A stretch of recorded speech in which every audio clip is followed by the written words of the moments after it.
diciamo che ogni città si riflette nella sua memoria e l'elefante è un punto certo. Non avrei pensato quanto potesse mancare il nostro Liotro ai catanesi se non avessi colto le richieste pressanti, ma quando è che scumigliamo? Quindi è la dimostrazione di come la città sia legata al nostro elefante,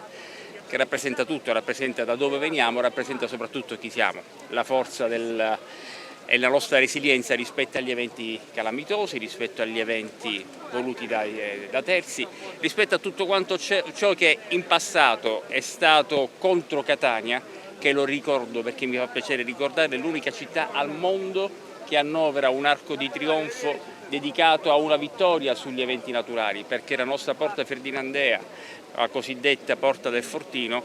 è stata proprio eretta 100 anni dopo l'eruzione dell'Etna per la sconfitta di quegli eventi di 100 anni prima, eruzione e terremoto, che non ci hanno sconfitto e non ci potrà certamente sconfiggere il degrado, non ci potrà certamente sconfiggere l'incuria, non ci potrà certamente sconfiggere la brutta politica. Dobbiamo cercare di essere tutti proiettati verso una dimensione che oggi si riflette in questa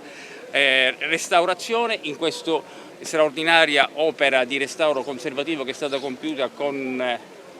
la direzione dei lavori e la progettazione, e quindi li ringrazio della direzione dei lavori pubblici, grazie all'attento e vigile occhio della sovrintendenza qui rappresentata dalla dottoressa Aprile, perché alla fine quando una città fa sistema, quando una città fa squadra, poi il risultato è veramente sotto gli occhi di tutti.